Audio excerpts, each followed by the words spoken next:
sepak bola di kalangan putri ini bisa membudaya sehingga anak-anak kami tidak hanya tertuntut untuk pintar saja, tapi harus sehat sehingga kedepannya generasi ini menjadi generasi yang tangguh.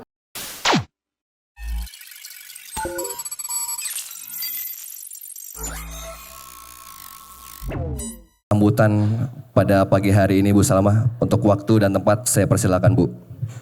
Assalamualaikum warahmatullahi wabarakatuh. Salam sejahtera bagi kita semua.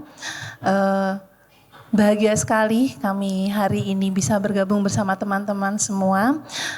Inti dari yang mau saya sampaikan adalah kami Kementerian Agama menyambut baik dan sangat berterima kasih atas dilibatkannya siswi-siswi madrasah kami untuk mengikuti soccer coaching clinic oleh Midlife dan Jarum Bakti Olahraga. Ya, setidaknya Bapak Ibu ada 3 alasan kenapa kami mendukung kegiatan ini. Yang pertama adalah bahwa olahraga sepak bola ini memiliki pelajaran karakter, pendidikan karakter yang luar biasa, di mana siswi-siswi ini diminta untuk mempunyai kecerdasan emosi, untuk mempunyai kecerdasan sosial, bagaimana berkolaborasi, dan ini menjadi tuntutan wajib yang harus dimiliki oleh generasi saat ini. Jadi olahraga sepak bola ini membentuk karakter siswa-siswi kami. Jadi kami mendukung penuh itu. Dan yang kedua, bagaimana fenomena saat ini bahwa banyak sekali anak-anak kita yang terjebak dalam dunia gawai begitu ya. Jadi mereka banyak yang kurang gerak, sehingga apabila ada program sepak bola seperti ini, harapan kami olahraga menjadi anak-anak kembali menyukai olahraga sehingga sepak bola di kalangan putri ini bisa membudaya sehingga anak-anak kami tidak hanya tertuntut untuk pintar saja, tapi harus sehat sehingga kedepannya generasi ini menjadi generasi yang tangguh. Itu yang kedua. Yang ketiga, untuk menilai potensi anak itu kan ada akademis dan non akademis. Untuk saat ini wadah akademis sudah banyak sekali dari berbagai kompetisi dan olimpiade, akan tetapi memang kami masih sedikit sekali wadah untuk mengembangkan potensi non akademisnya. Jadi terima kasih untuk Jarum dan Midlife yang telah melibatkan kami sehingga semoga manfaat ini besar bagi siswa-siswi kami untuk menjadi generasi penerus Indonesia. Terima kasih, itu yang saya sampaikan. Assalamualaikum warahmatullahi wabarakatuh. Waalaikumsalam warahmatullahi wabarakatuh. Baik, terima kasih Bu. Berarti tidak hanya kemampuan akademis, tapi non akademis juga penting buat anak-anak ya Bu? Betul, penting sekali karena pintar tapi nggak sehat kan juga masalah ya Mas ya. Jadi harus pintar juga harus sehat. Terima kasih banyak Ibu Salma. Selanjutnya Bapak Yopi Rosimin, silakan memberi kata sambutan Pak. Saya pagi ini ketemu Mbak Salma sangat senang karena berkat beliau kita punya peserta baru yang luar biasa, 50 madrasah yang membanjiri turnamen berikutnya di bulan September. Itu menarik sekali karena kita tahu seperti tadi dikatakan Ibu Salma, kita perlu melatih anak-anak jangan sampai hanya punya mainan satu gawai terus hari-hari ke hari. Sekarang punya mainan latihan dan nanti di bulan September kita akan bertanding. Itu kita juga nanti melatih mereka gerak terus, yang dulunya tidak pernah gerak sekarang gerak terus. Kalau kita lihat mereka bertanding 10 menit kali 2 itu berapa kilometer tuh, lari sana lari sini, itu belum berkali-kali bertanding. Kemudian ada skill challenge, luar biasa sekali. Saya senang karena selain tadi dikatakan adanya kecerdasan sosial, juga kita dilatih untuk teamwork, karena olahraga sepak bola adalah olahraga bergu, di mana mereka harus saling terkait sehingga mau tidak mau ada interaksi sosial, saling bantu, saling support. Tentunya itu akan berdampak positif buat perkembangan pendidikan mereka di kemudian hari. Kembali lagi kita kenapa kau sepak bola putri, kita sudah tahu putri kita akan tampilkan panggung, tampilkan event yang selama ini mungkin jarang sekali, selama 30 ke belakang ini tidak pernah ada. Kita tampilkan panggung agar mereka bisa tampil secara berkesinambungan sampai nanti suatu saat atlet-atlet kita bisa kelak nanti tampil di Piala Dunia Wanita yang selama ini kita cita-citakan dari Jarum Foundation Bakti Olahraga. Saya kira itu, Rai. Baik, terima kasih Pak Yopi. Berarti dengan tidak langsung Midlife Coaching Clinic dan Midlife Soccer Challenge ini menjadi jalan pintas untuk sepak bola putri menuju Piala Dunia ya Pak?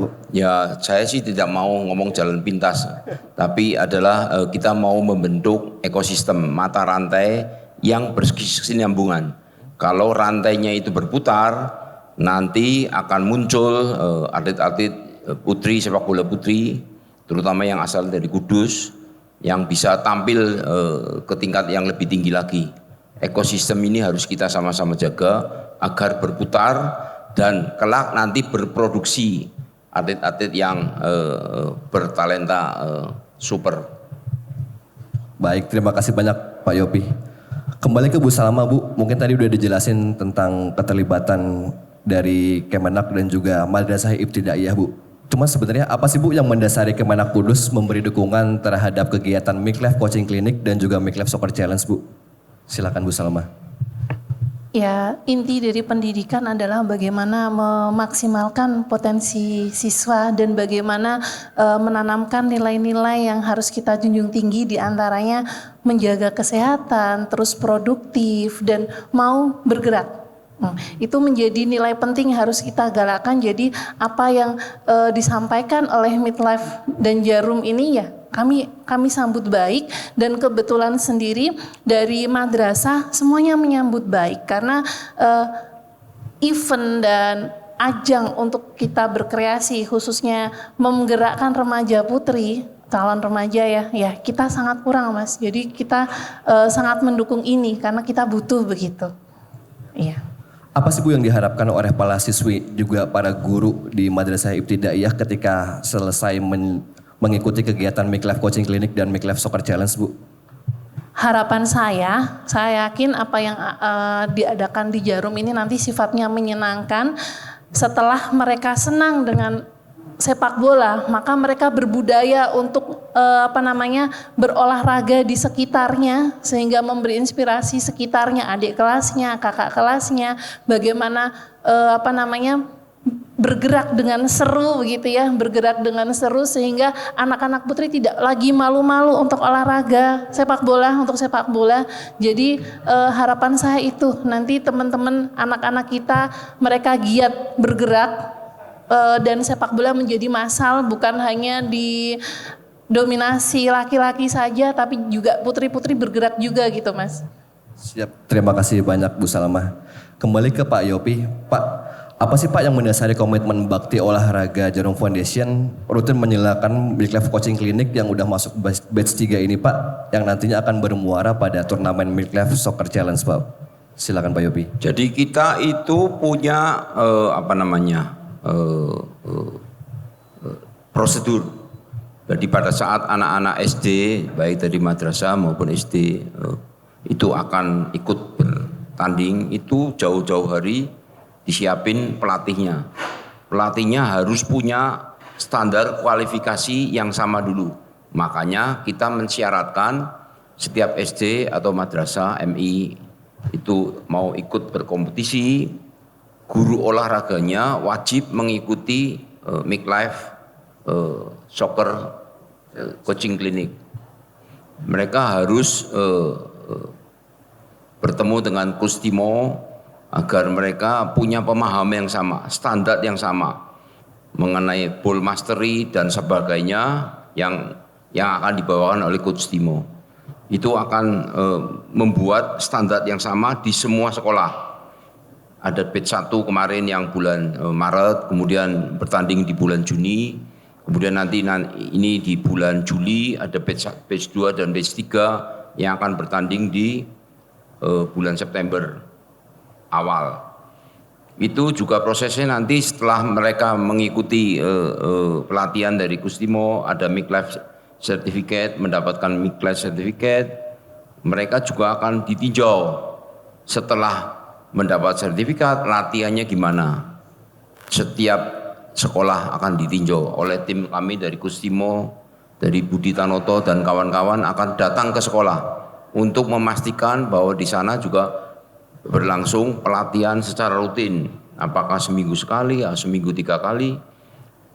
Termasuk juga diundang ke sini. Pelatihannya bisa dilakukan di sini, bisa bersama-sama, bisa juga masing-masing sekolah. Kita akan koordinasi agar ini juga selain nantinya buat tempat pertandingan juga bisa buat tempat latihan. Caranya gimana? Bikin jadwal. Itu saya kira, Ray.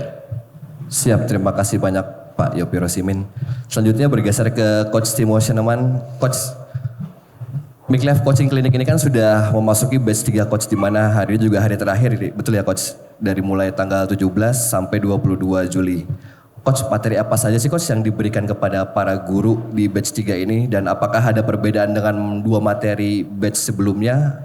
Jika ada, apa itu Coach? Silakan Coach Timo. Oke, selamat siang semuanya ya. Terima kasih sudah datang semuanya. Ya, saya senang sekali bisa ikut andil dalam program ini. Ini sebuah program yang luar biasa menurut saya, karena dimulai dengan benar, dengan tahapan yang benar, dan ngambil betul-betul dasarnya gitu. Dan itu kalau mau membangun sebuah ekosistem memang harus dari dasar. Dan kalau kita berbicara dasar ya SD ya. Oleh karena itu sekolah kita harus libatkan, karena untuk cewek masih belum banyak SSB yang memiliki kelas putri. Nah, ini kita berharap dengan adanya pemasalan sepak bola putri di tingkat SD akan terjadi seperti dengan putra, bahwa dengan sendirinya nanti SSB memfasilitasi, memberikan kelas-kelas putri, khusus putri. Kalau di bawah 12 tahun, jadi umur SD, putra putri gabung sebenarnya no problem. Kalau kita bisa lihat dengan timnas sekarang yang U19 yang kemarin termasuk generasi emasnya kita ya untuk timnas putri yang saat ini kemarin masuk semifinal ya. Mereka sudah bisa menampilkan permainan yang baik gitu ya. Itu mereka kebanyakan bermain dengan putra pada saat mereka di SD. Jadi pada waktu SD masih nggak apa-apa sebenarnya. Tapi 13 tahun ke atas harus punya tim sendiri gitu ya. Karena sudah puber dan sebagainya. Dan secara fisik sudah beda banget cowok sama cewek gitu. Jadi sudah kalau digabungkan sudah nggak bisa. Nah, oleh karena itu kita ingin SSB ini membuat kelas-kelas putri gitu ya. Oleh karena itu harus ada di bawahnya itu dulu gitu.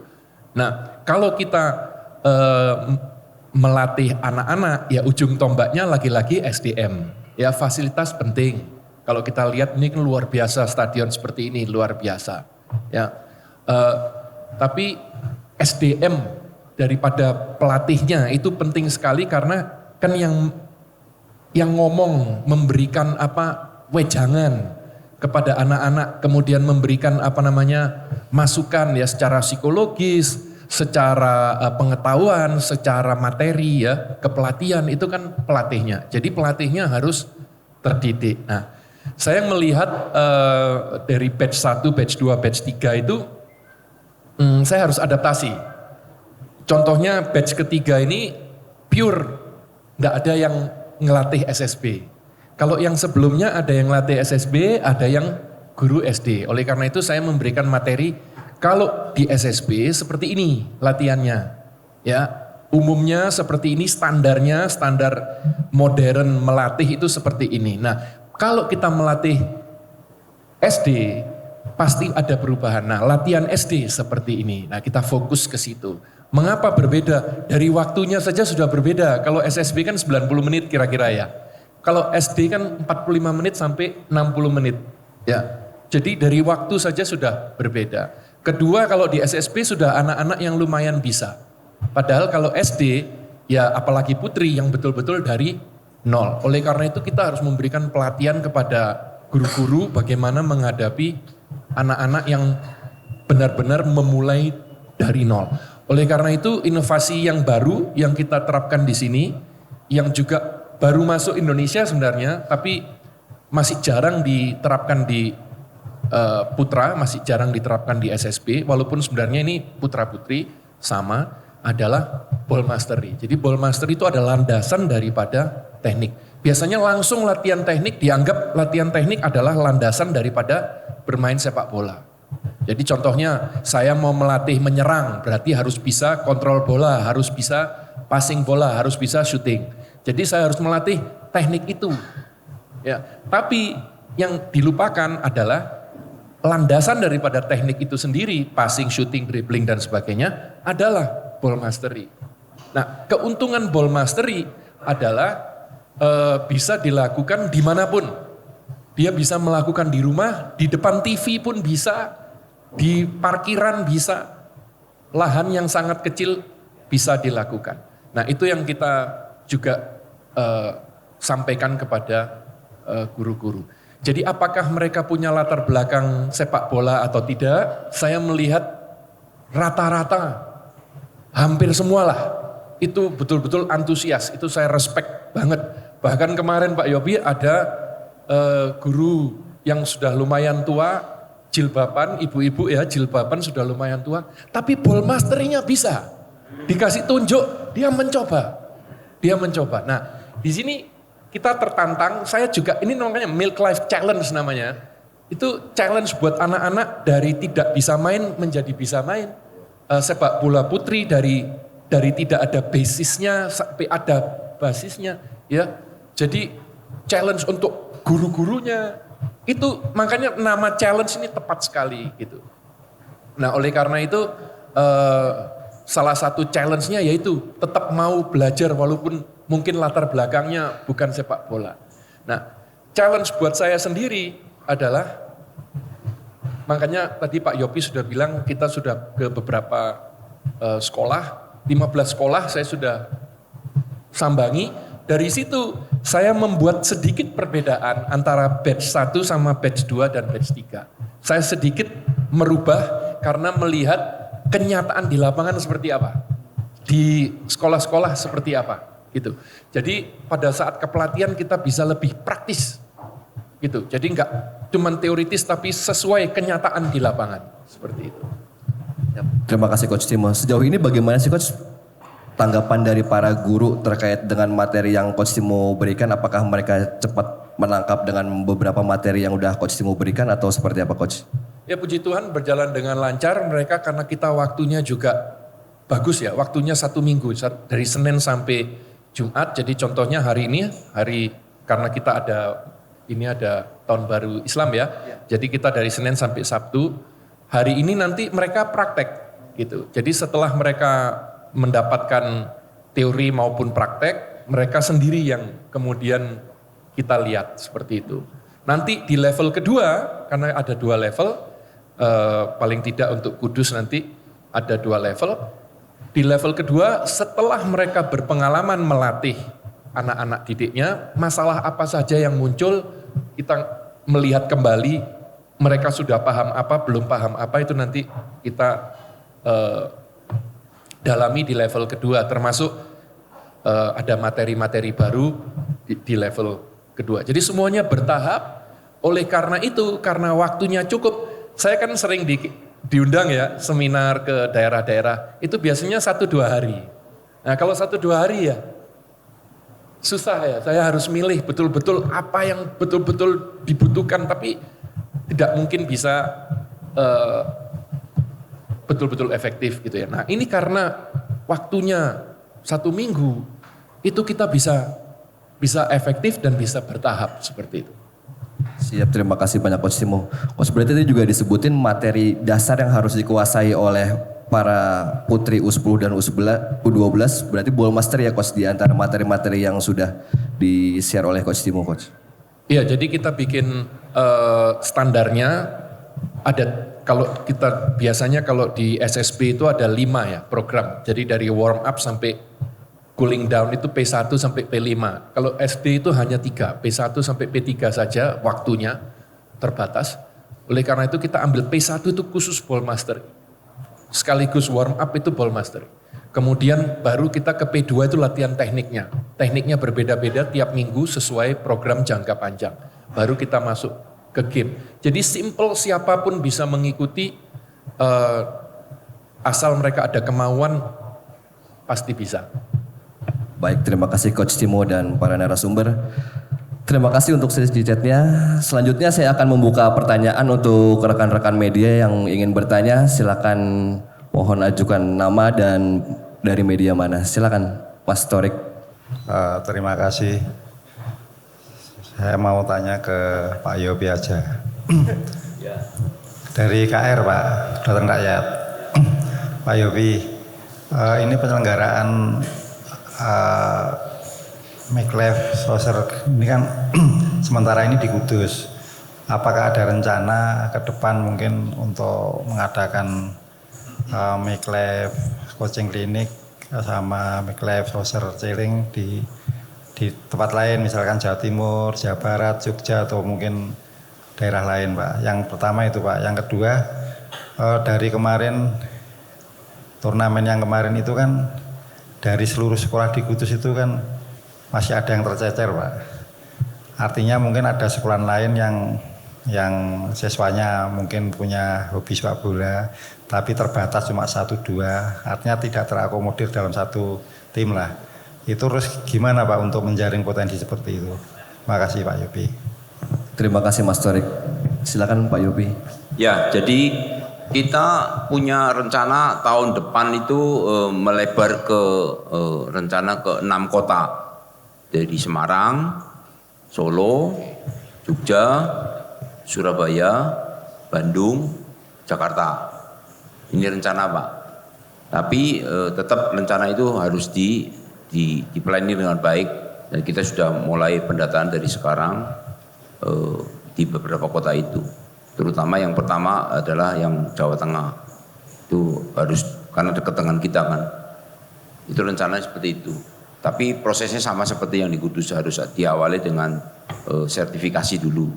Biar pemahamannya sama, kemudian pesertanya juga sama, U10 dan U12. Itu yang rencana kita. Di Kudus sendiri masih tetap berjalan tahun ini.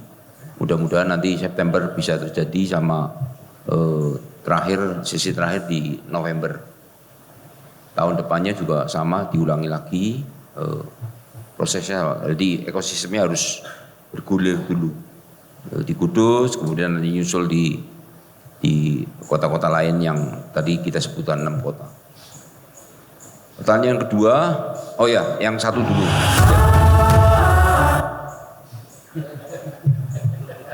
Bukan dari saya loh itu ya. Iklan, Miklife.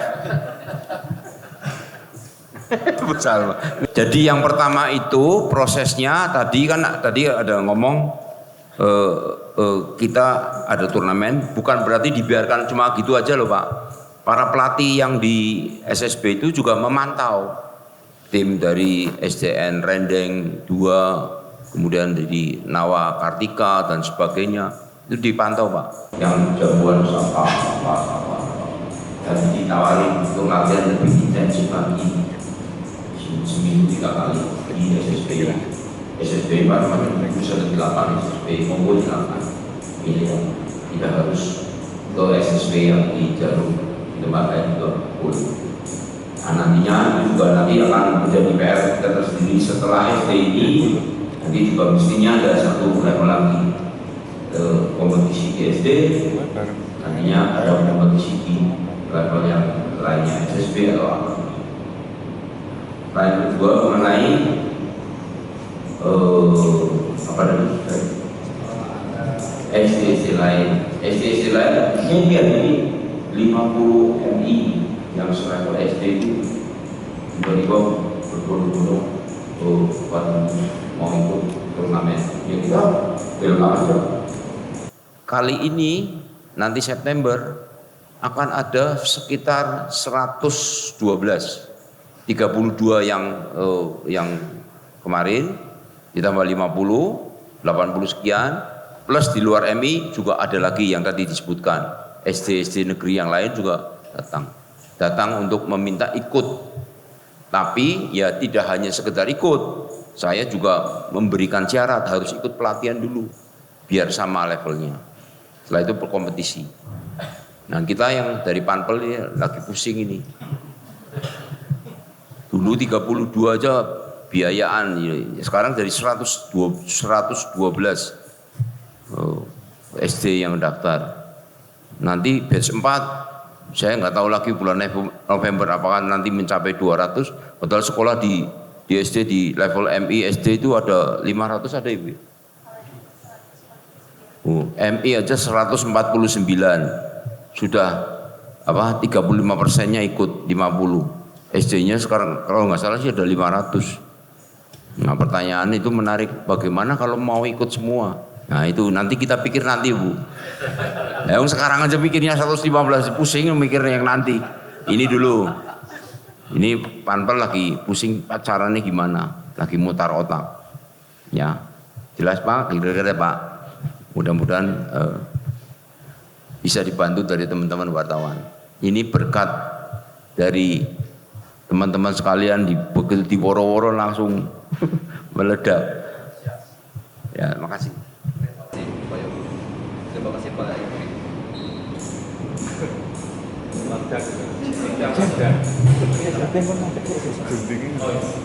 Jadi saya tambahin sedikit, kalau dari panitia bingung, kalau saya yang dari sisi teknis sewenang. Ya karena satu pemasalannya sedang terjadi, sudah dimulai dengan luar biasa. Ini jauh lebih cepat daripada yang kita perkirakan sebelumnya. Saya masih ingat di batch 1 pada saat saya melatih sekitar 50 guru SD dan SSB yang kita kumpulkan, itu masih aduh nanti saya bisa ngumpulkan 3 anak bisa nggak ya?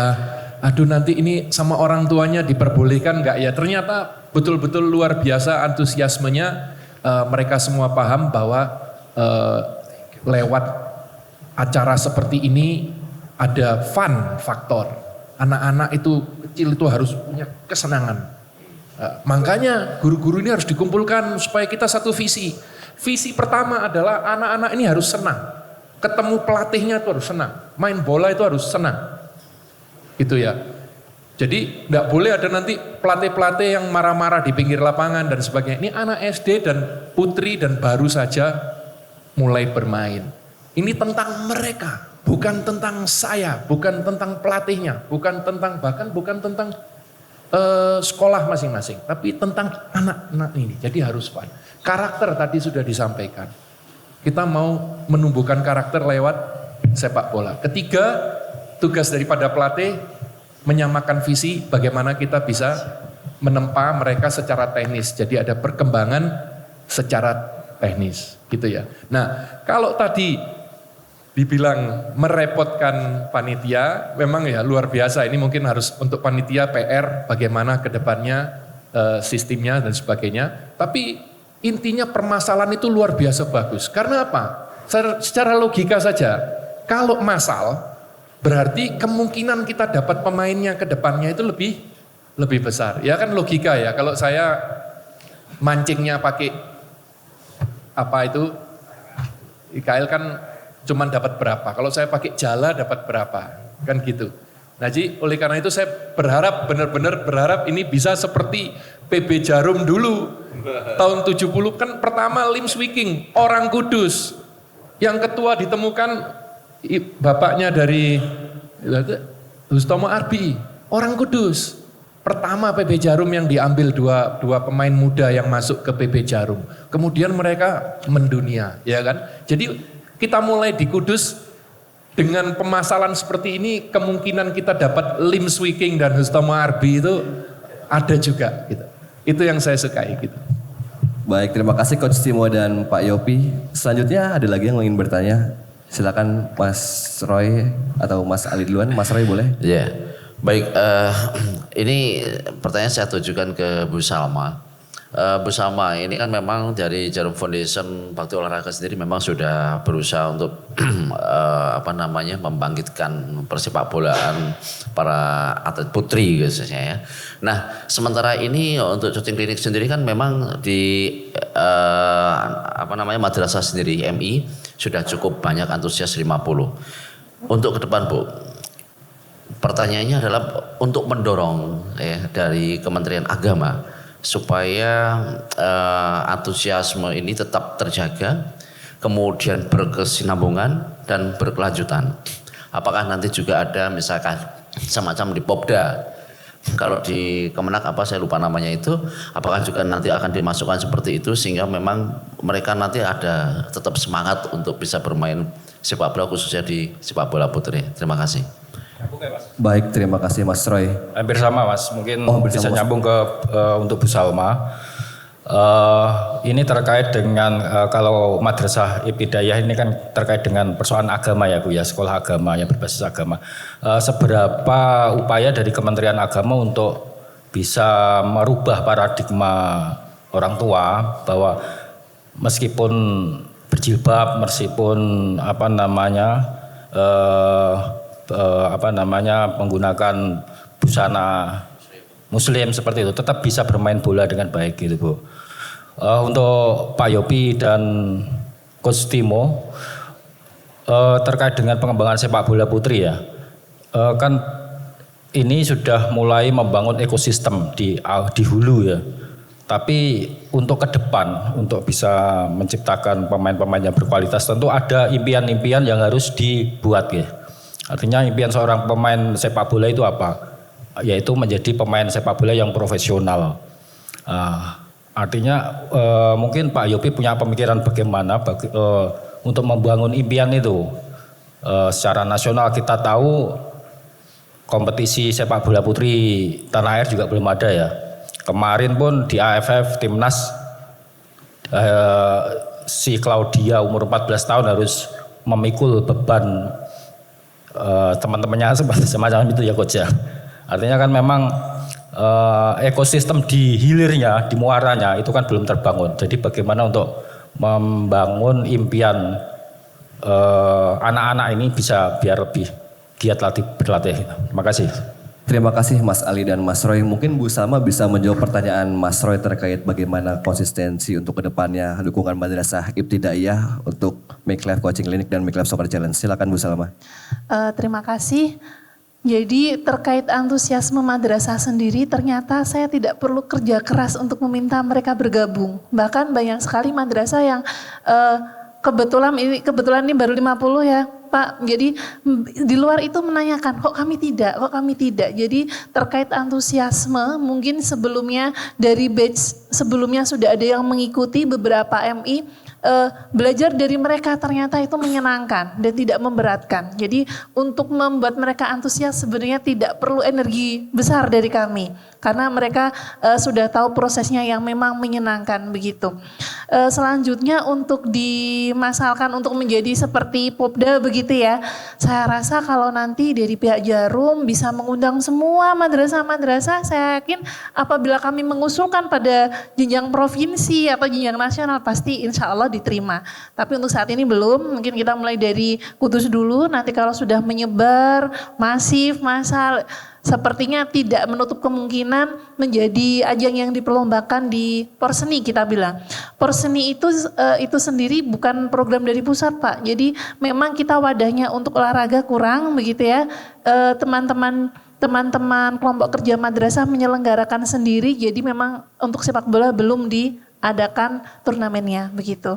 Tapi harapan kita Jarum tidak hanya di Kudus, kami juga punya madrasah-madrasah banyak Pak. Jadi bisa dilibatkan sehingga ya sepak bola menjadi membudaya di madrasah di Indonesia. Itu yang pertama. Yang kedua terkait bagaimana agar sepak bola itu diterima dari sisi agama. Saya kira sepak bola dan agama itu tidak ada pertentangannya. Bahkan sekarang untuk turnamen-turnamen seperti silat, karate, wushu, kita punya atlet-atlet putri banyak. Jadi menurut saya tidak ada nilai di sepak bola yang bertentangan dengan nilai agama. Jadi selama memang masih menutup aurat, masih salat waktunya salat, saya yakin tidak ada pertentangan, dan saya yakin orang tua juga akan mendukung terkait kegiatan anaknya yang ini mendukung perkembangan motorik anak, perkembangan fisik anak. Saya rasa tidak perlu kesulitan bagi kami untuk menyampaikan itu, sehingga semua orang tua bisa menerimanya. Baik, terima kasih Ibu Salma. Selanjutnya tadi ada pertanyaan untuk Pak Yopi dan Coach Timo, bagaimana impian ya Mas, bagaimana membuat. Silakan Pak Yopi. Lempar-lemparan ini. Jadi apa mau ya? Bagaimana Mengenai- membangun impian para sepak bola Jadi- putri untuk kedepannya Pak? Kita itu selalu mengedepankan adanya mata rantai tadi.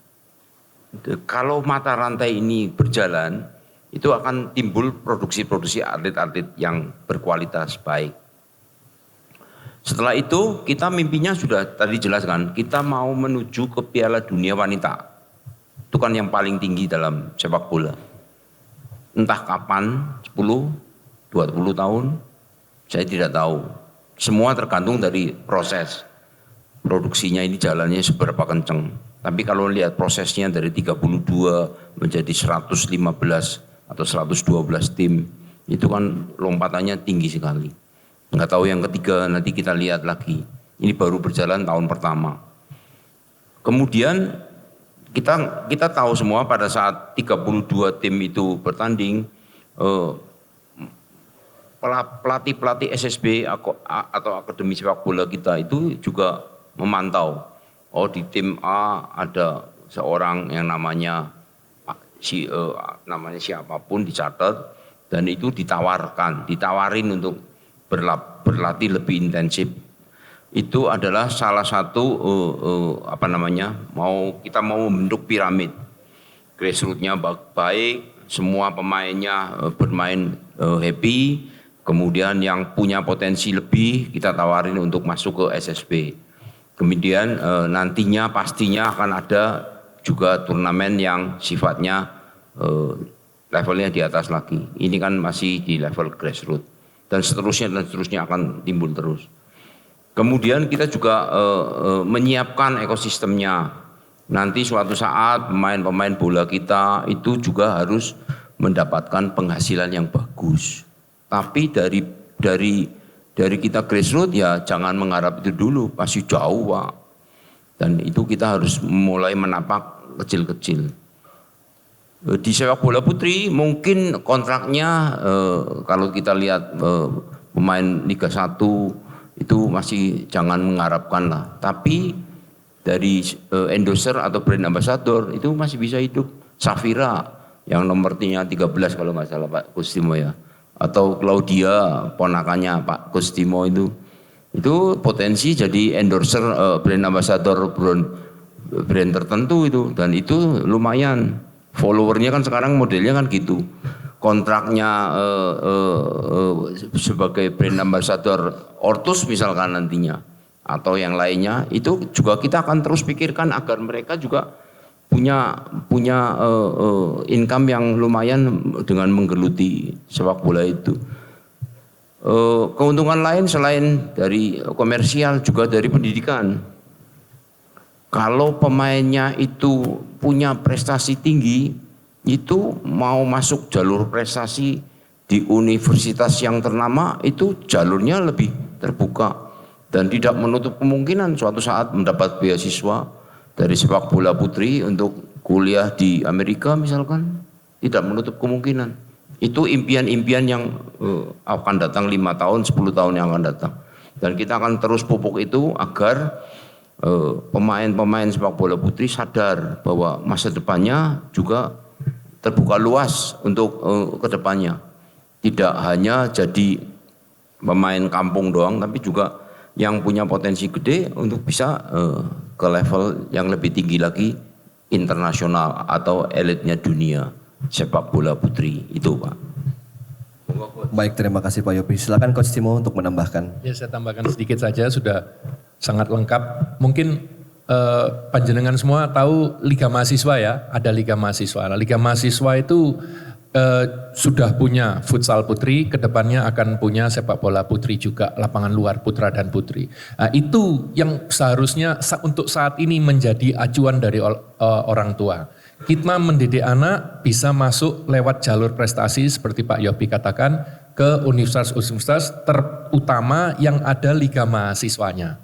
Dan mereka kalau kita lihat perkembangan liga mahasiswa 5, universitas-universitas yang ikut ini sudah semakin memperbaiki fasilitas olahraganya dan mereka juga semakin memberikan bahkan beasiswa. Jadi jalur masuknya sudah lebih enak dan bahkan memberikan beasiswa. Ini ke depan akan semakin baik. Nah, dengan sendirinya kalau tadi Pak Yopi bilang kita fokus di SD. SSB monggo, ayo silahkan rekrut bikin kelas-kelas SSB. Berarti itu sudah di grassroots yang level di atasnya. Masih grassroots level tapi sudah bukan paling bawah seperti yang kita kerjakan, tapi sudah setapak di atasnya SSB. Nah, kalau itu terjadi seperti yang ada di putra, karena saat ini putri belum punya itu gitu. Jadi kita harus menyamakan dulu dengan yang putra. Kalau itu sudah terjadi, dengan sendirinya SSB ini kan pasti bukan cuma latihan, tapi pasti ada turnamen-turnamennya. Dan pasti dengan demikian akan masuk ke liga yang profesional ke depannya. Apalagi FIFA sudah semakin menekan. Ya kan, sudah semakin menekan. Yang cowok masalahnya masih akademinya masih buka tutup, masih kurang serius tuh klub-klub profesional itu. Yang putra aja masih kurang serius. Itu tapi sudah ditekan oleh FIFA. Termasuk untuk mereka memiliki akademi atau tim putri. Itu menjadi salah satu penekanan ya dari FIFA bahwa ini bukan cuma soal sepak bola tapi ini masalah kesetaraan gender. Ya, jadi kalau di Indonesia kan keadilan sosial bagi seluruh rakyat Indonesia. Ya, jadi seluruh rakyat Indonesia itu bukan putra saja. Gitu ya. Jadi intinya saya rasa kalau kita membenahi yang bawah, mata rantai seperti yang Pak Yopi katakan akan dengan sendirinya akan berkembang. Kuncinya SSB ini loh. SSB ini harus membuat kelas putri. Ya. Dan orang tua harus paham, jangan mikir uang dulu, mikir pendidikan. Lewat sepak bola ini kita bisa, ujung-ujungnya bisa masuk universitas, syukur-syukur dapat beasiswa. Plus karakternya ditempa. Kata orang itu lumayan, dan ini kita membangun ini bukan untuk cuma nanti 10 tahun.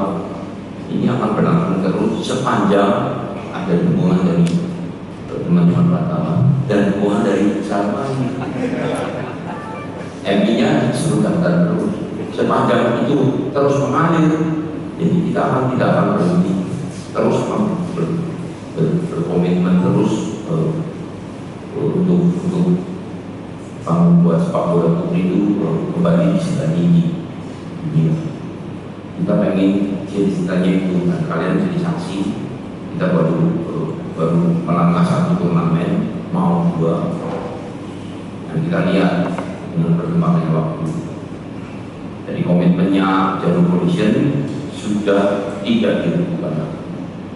Komitmennya jelas. Orang lain ngomong, apa cucu ngerti ya? Oh bisa cucu ada siapa cucu ya?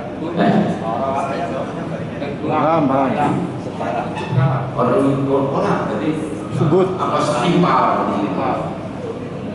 Kita bukan masalah untung dan rugi, ini masalah komitmen. Kalau kita mau bisnis, ya orang untungnya apa? Kita cari untung di tempat yang lain, bukan cari untung di sini. Kalau cari untung di sini, siapa aja yang bakal untung, Pak.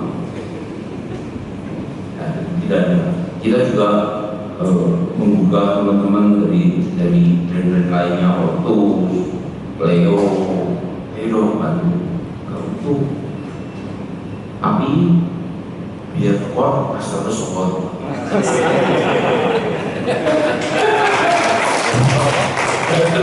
Tersoalnya itu kan sudah pasti. Saya sendiri waktu di UBI itu langsung luar biasa semangat karena Rizky Jarum ini. Karena sudah PB Jarumnya itu kan sudah sejak tahun 70-an itu. Dan sudah menduniakan bulu tangkis. Dan dimulai dari Kudus itu prosesnya dulu itu ya. Jadi ini bisa dilakukan lagi. Saya dulu tuh, kok PB Jarum itu kok hanya sepak bola, kok hanya bulu tangkis, ya coba mereka di sepak bola. Gitu ya, berandai-andai seperti itu. Keinginan saya puji Tuhan terjadi Jarum masuk di sepak bola. Kemudian masuknya di sepak bola putri yang sangat kurang perhatian. Tapi saya antusias sekali terlibat karena saya tahu PB Jarum ini jangka panjang. PB Jarum ini komitmennya jelas dan selalu dimulai dari akar rumput, mulai tahapannya gitu ya. Jadi itu yang membuat saya juga bersemangat terus terang karena seringkali saya dalam keterlibatan saya di sepak bola Indonesia itu seperti rasanya saya itu seperti bangun rumah terus kena hujan angin langsung habis, bangun lagi hujan angin habis. Itu saya rasa di sini saya percaya bahwa memang akan betul-betul jangka panjang dan bertambah lagi. Cuma memang nggak bisa semuanya Jarum Foundation loh ya, nggak bisa. Dari awal kita sudah harus tekankan itu, karena elemen daripada membangun ekosistem itu terlalu kompleks, terlalu banyak. Jadi tadi Pak Yoni juga sudah bilang ada mata rantai yang kita mau kita ledakan, kita memulai, kita starter. Ya. Jadi harapannya orang-orang lain nanti bagian-bagian lain dari ekosistem sepak bola Indonesia juga mau terlibat untuk mengambil yang perlu mereka lakukan. Seperti tadi saya sudah bilang, klub-klub profesional punya akademi putri. Tapi kalau mereka mau bikin akademi putri, tapi bahan-bahannya orang-orang Jawa, kan harus ada bahan-bahan itu. Dan sepak bola itu betul-betul harus dari kecil. Ya, karena itu kita ini di sini melakukan persisnya itu bahan-bahannya yang kita cari seperti itu. Baik, terima kasih Mas. Berarti langkah Jarum dan Mega sudah tepat ya Mas untuk membangun dari grassroots jadi bagus. Tadi juga ada pertanyaan dari Mas Indra Mas terkait bagaimana sih membangun attitude yang baik dan juga supaya sportif gitu ya Mas Indra, agar para siswa ini sportif di lapangan ketika bertanding maupun selesai bertanding Mas. Silakan Mas. Mudahnya itu di guru dan ditiru. Jadi guru itu harus memberikan wejangan, tapi juga cocok sama kelakuannya. Ya, cocok sama kelakuannya. Jadi nggak bisa cuma ngomong, ayo kendalikan emosimu, tapi pelatihnya sendiri emosional. Ayo disiplin, tapi pelatihnya nggak tepat waktu. Ayo 100%, tapi pelatihnya datang bingung mau latihan apa. Anak-anak itu nggak boleh, mereka tahu. Kalau pelatihnya serius, pelatihnya berusaha, itu mereka pasti mensyukuri dan mereka melihat dengan waktu mereka melihat. Jadi saya rasa kuncinya di situ dari pembinaan. Oleh karena itu harus ada sekali lagi dimulai dengan coaching klinik untuk para pelatih supaya satu visi. Nah, visinya apa? Fun. 2 karakter lewat sepak bola ini tadi sudah dibilang tidak masalah dengan agama, bisa masalah dengan agama. Kalau mencuri umur contohnya, kalau sikat pemain itu kan tidak diajari oleh agama, gitu. Ya, jadi tergantung pembinaannya. Oleh karena itu pembinaannya harus dididik dan kita satukan visinya. Ini fun loh ya. It's about the kids, not you. Ini tentang anak-anak bukan kamu. Karakternya yang kita bina lewat sepak bola. Karena kalau kita cuma ngomong di kelas kamu harus gini, nggak boleh gini, itu hanya teori. Padahal kalau di lapangan harus melakukan. Ya, sudah praktis itu. Jadi sangat potensialnya untuk membina karakter sangat besar. Kemudian ketiga, baru ayo kita bina sama-sama mereka supaya nanti tidak bisa main menjadi bisa main. Langkah-langkahnya seperti ini, dari awal sekali seperti ini, step by stepnya seperti ini. Jadi itu yang kita satukan dalam coaching team ini. Terima kasih Coach Timo. Cukup jelas Mas Indra? Dan lagi teman-teman yang ingin bertanya, wah antusias sekali Pak ini, mantap. Silakan Mas. Selamat siang Pak Yopi, saya mau tanya sama Pak Yopi. Saya ada lagi Pak. Pak Yopi, kira-kira Jarum kapan membuat klub sepak bola putri Pak? Soalnya dari pandang saya ini hasil dari closing ini dan turnamen-turnamen ini kan masih kayak abu-abu ya Pak, maaf ya Pak ya. Soalnya kan habis turnamen mereka nanti kemana kan belum jelas. Kalau di BP Jarum yang bertanya kan sudah jelas Pak. Mereka berturnamen masuk ke BP Jarum dan nanti bisa masuk ke timnas. Nah, apakah mungkin ini mau kalau ada klub, kalau bentuk klub kan jelas Pak. Mereka berturnamen, siapa tahu bisa masuk ke klub BP Jarum. Kan kalau klub sepak bola Jarum. Atau nggak mau dikirim ke yang Jarum yang di Itali itu Pak? Atau bagaimana Pak? Gimana sih Pak? Belum tadi saya sudah jelaskan. Jadi dari turnamen pertama yang 32 SD itu sudah dipilih loh. Dulu pemain SSB Jarum, kami sini kita ada loh SSB Jarum, tapi cowok, siswinya cuma ada satu. Nah, Siva cuma ada satu. Sekarang ada 45. Setelah seleksi dari pemain yang 32 tim SD itu sudah direkrut 30 untuk latihan lebih intensif seminggu 3 kali. Nah, aku jawab pertanyaannya sudah ditampung gitu. Tapi tidak monopoli SSB Jarum. SSB di Kudus ada 8 atau 9 yang silakan aja. Semakin banyak latihannya, monggo mau latihan di SSB, juga SSB juga nggak apa-apa. Yang penting kan latihan. Masalahnya nanti turnamen berikutnya, level berikutnya antara SSB, antar akademi, ya kita belum punya beda. Karena nanti bisa kolaborasi dengan Jepara, dengan Demak, dengan Pati, dengan Rembang. Apakah SSB-nya tertentu?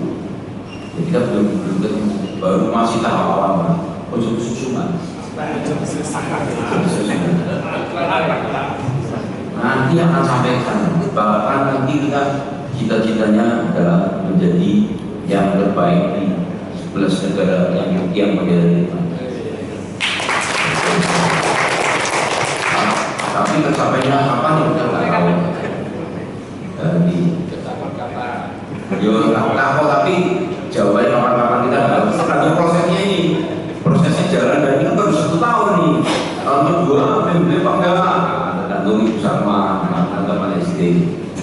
Kalau itu bergulir terus, saya yakin makin banyak. Karena kelihatan di SD ini yang jago ini, khawatir, ya. Kita juga perlu mengkondisikan agar korpusnya juga jualannya di Kudus baik. Karena kalau baik, sponsori kita terus. Gitu. Jadi kan itu makanan tema. Semakin dia omsetnya bagus, berarti kan makin rajin sponsori turnamen yang gelar kita. Apalagi nanti kalau misalkan jadi sponsori SSB tertentu, nah, itu yang kita dorong terus agar ekosistem jalan. Jadi kalau jalan, kita tinggal nunggu produksi pemain yang berkualitas. Nanti permainnya kalau kita sudah punya SSB, mau ke Liga 1 di Semarang, PSIS atau Persis Solo, silakan. Kita tentu play yang baik. Ya itu. Klubnya kita baru SSB yang umurnya di bawah 15. Itu Mas. Gimana? Udah cukup Mas? Kita ya masih. Monggo dilanjut Mas. Ya, Mas pakai apa? Untuk klubnya kira-kira Klubnya SSB Jarum itu sudah berdiri sejak tahun 80 sudah ada ya. Pak Menho ada nih. Saya sudah ada Pak. Sudah ada. Tahun 95 tempatnya sudah ada SSB, tapi tidak selalu. Paling terakhir itu waktu sebelum COVID itu ada namanya Chris John atau John Krishna yang dari SSB Jarum terpilih untuk Garuda Select di London Pak. Bayangno Pak, Profesor Kudus tekan London Pak, 6 saksi Pak. Bariku tidak kepilih lagi Bali. Ya tidak apa-apa, sudah mencoba Pak. Itu SSB Jarum. Setelah itu, banjir Pak, permintaan ini juga sama Pak. Dari satu pemain putri sekarang udah 40. Nah, itu kan berarti punya sparring partner. Nanti mainnya bisa sama lagi seperti Kustimo yang umurnya masih 13 tahun bawah. Itu latihannya sama-sama lelaki. Bahkan kita juga punya ide nanti godok terus. Kalau dibandingkan ada mix double, sepak bola juga belum ada kan? Mix double karena kita kan dengan orang-orang pesepak bola cowok kan ngomong apa kok saya nggak pernah bertanding yang cowok Mary Pak dengan big line ini SD-nya cewek-cewek semua cowoknya ini bu pada ini bu sabar boleh sabar kalau aku nih nanti kalau dengarnya mix double dari 5 pemain 2 cewek 3 di cowok kan seru kan baru digodok belum jadi nah Gimana? Udah puas kali ini? Silakan. Pertanyaannya sederhana, kapan beta liputan SSB Jarum? kita news sering aja jadi ketemu ini ketemu mau di mana ya boleh kono mau di Menoro jadi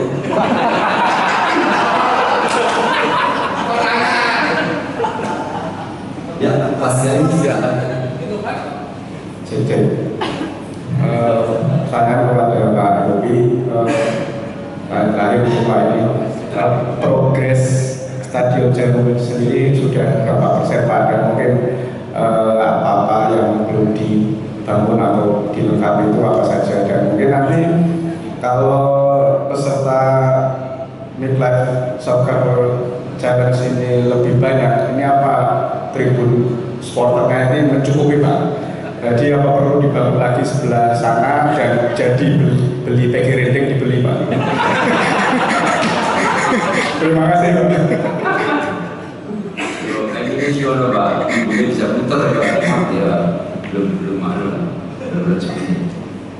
Jadi sampai berapa persen ini tinggal kalau saya itu utamanya tinggal satu videotronnya mudah-mudahan segera jadi kemudian ini logo Super Soccer Arena juga sudah dipasang tinggal itu lainnya tinggal pokoknya rindam gitu lainnya sudah siap semua mungkin nanti kita akan gelar nobar bareng Liga Inggris di sini dan nanti yang kalian yang pertama yang kita undang jadi kita mau sama-sama jadi pokoknya stadion ini kita milik kita bersama nggak manfaatin kita buat latihan mudi-mudinya bersama kalau latihan monggo nanti juga ingat bahwa ya kita ini tidak hanya sepak bola kita punya 3 cabur sepak bola putri jangan lupa sepak bola antar putri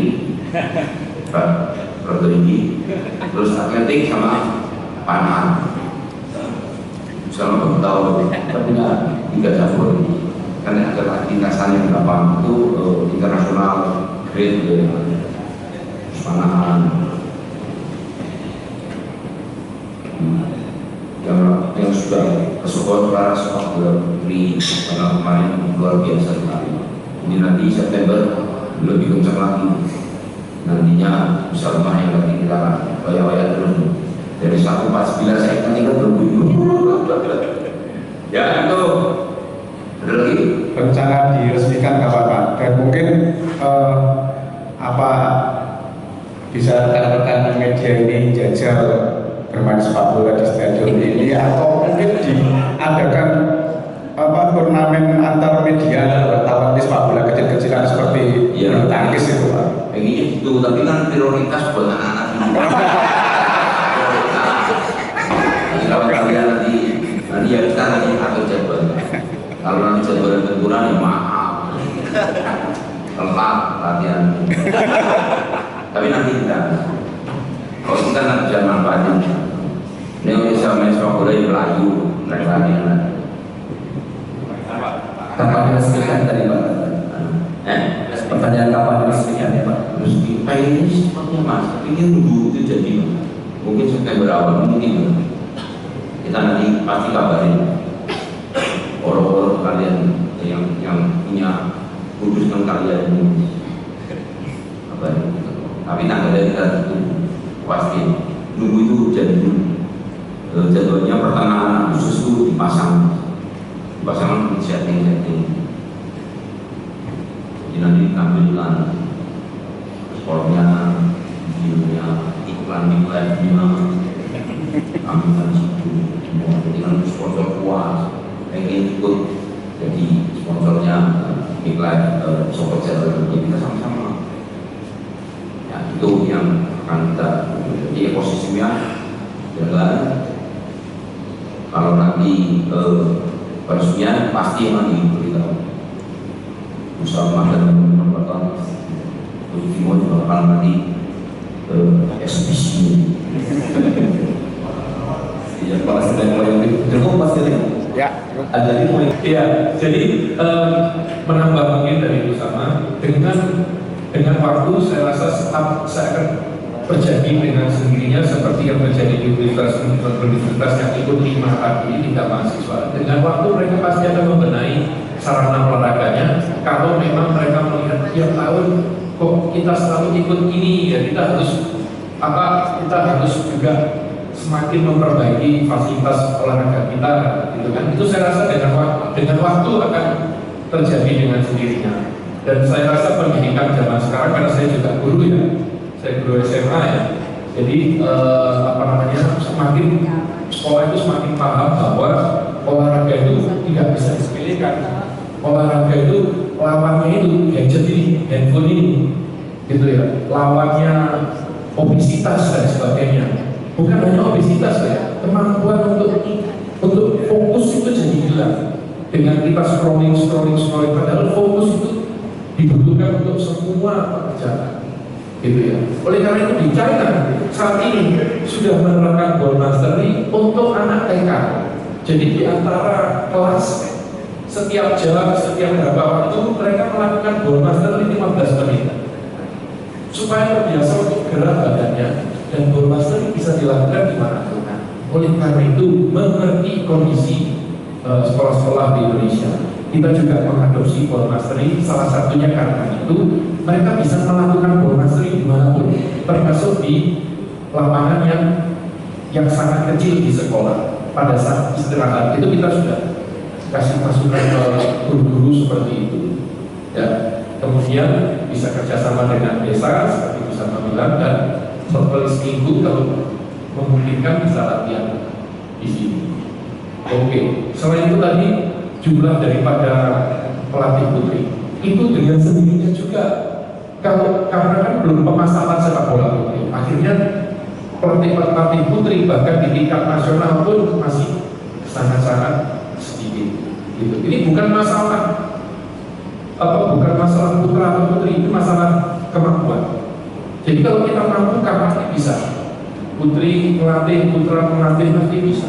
Tapi ya itu harus dimasalkan dulu dan harus dimampukan. Nah, saya melihat guru-guru olahraga juga masih kurang yang putri, lebih banyak yang putra. Oleh karena itu di SD juga pelatih-pelatihnya lebih banyak putra daripada putri. Dan kalau saya lihat di batch ini, setiap batch saya lihat ada sekitar mungkin 4 ya. Jadi sekitar 10% mungkin sekitar 10% yang putih. Seperti itu kira-kira. Dan itu akan berkembang dengan waktu.